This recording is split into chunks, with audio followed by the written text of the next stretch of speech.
नमस्कार दोस्तों, क्या आपको पता है कि भारत को परमाणु संपन्न राष्ट्र बनाने में सबसे बड़ा योगदान किस वैज्ञानिक का था?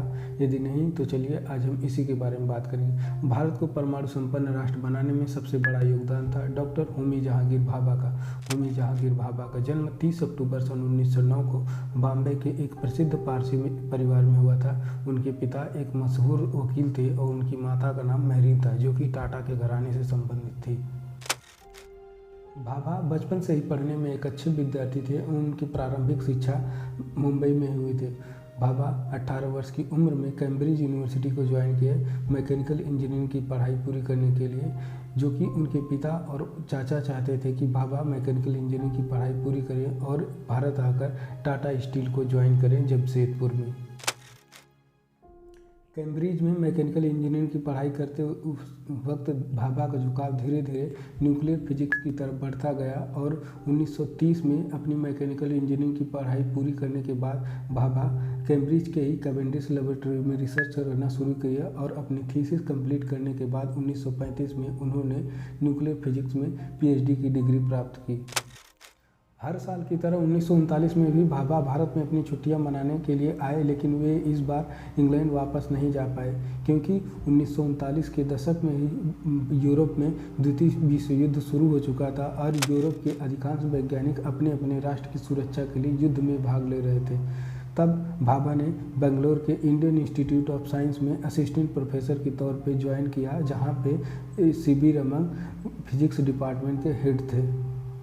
इंडियन इंस्टीट्यूट ऑफ साइंस में काम करते हुए भाभा को यह एहसास हुआ कि भारत में यूरोप की तरह कोई रिसर्च इंस्टीट्यूट नहीं है और किसी भी देश के विकास के लिए साइंटिफिक और टेक्नोलॉजिकल डेवलपमेंट का होना बहुत ही ज़रूरी है। फिर 1943 में उन्होंने टाटा ट्रस्ट को एक पत्र लिखा, जिसमें भारत के साइंटिफिक डेवलपमेंट को बढ़ावा देने के लिए उन्होंने भारत में एक रिसर्च इंस्टीट्यूट को स्थापित करने की मांग की।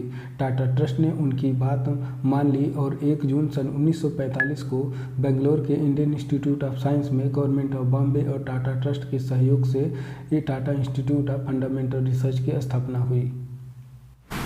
It was in 1943 when I was working at the Indian Institute of Science at Bangalore that I was impressed by the circumstance that Indian science was being hampered by the lack of adequate financial support.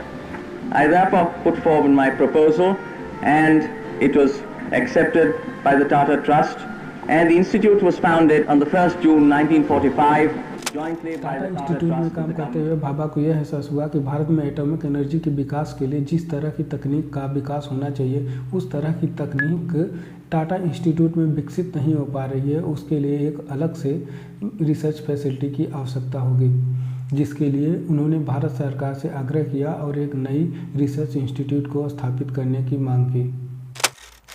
Bharat सरकार ने उनकी बात मान ली और 1 जून 1945 को महाराष्ट्र के ट्राम्बे में atomic energy establishment का गठन हुआ और उसी साल डिपार्टमेंट ऑफ एनर्जी का गठन हुआ, जो कि भारत में परमाणु एनर्जी के नियंत्रण को देखती है और जो सीधे प्रधानमंत्री के नियंत्रण में होती है।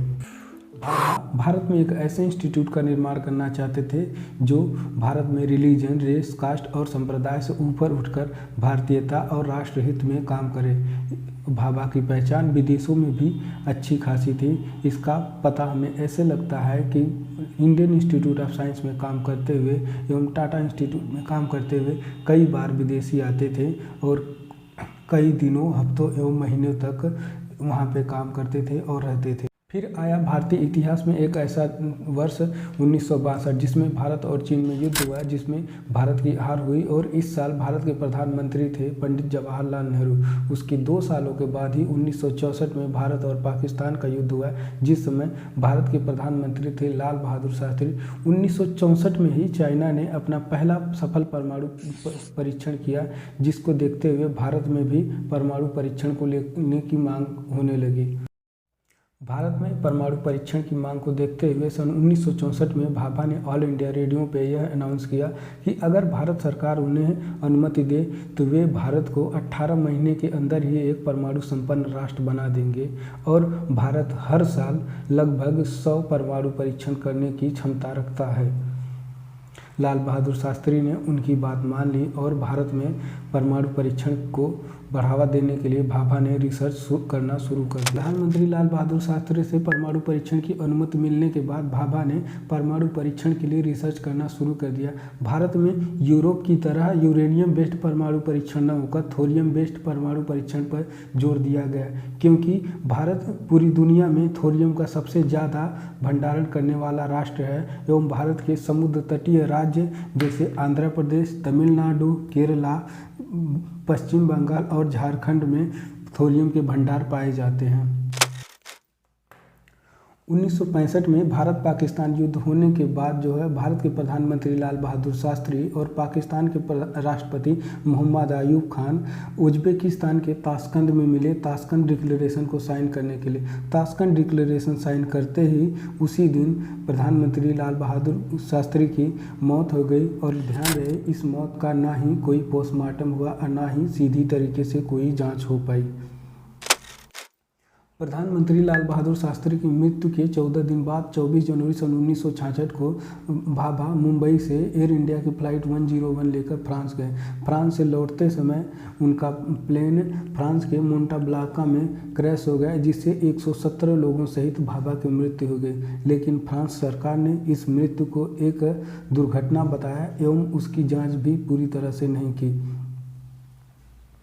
इस तरह से 14 दिनों के अंदर ही भारत ने अपनी दो महान शख्सियत डॉक्टर होमी जहांगीर भाभा एवं प्रधानमंत्री लाल बहादुर शास्त्री को खो दिया। इसका परिणाम यह हुआ कि भारत का न्यूक्लियर प्रोग्राम अगले 10 सालों के लिए टल गया एवं इनकी मृत्यु का कोई स्पष्ट पता भी नहीं चला। होमी जहांगीर भाभा की मृत्यु के 47 वर्षों बाद सन 2012 में मोंटाब्लांका की बर्फ़ पिघलने के बाद वहां पे पर्वतारोहियों ने एयर इंडिया के क्रैश के कुछ सैंपल पाए एवं 27 अक्टूबर सन 2012 को एक अमेरिकी पत्रकार ग्रेगरी डोगलस ने अपनी एक किताब को पब्लिश किया जिसका नाम था कन्वर्सेशन विथ क्रो।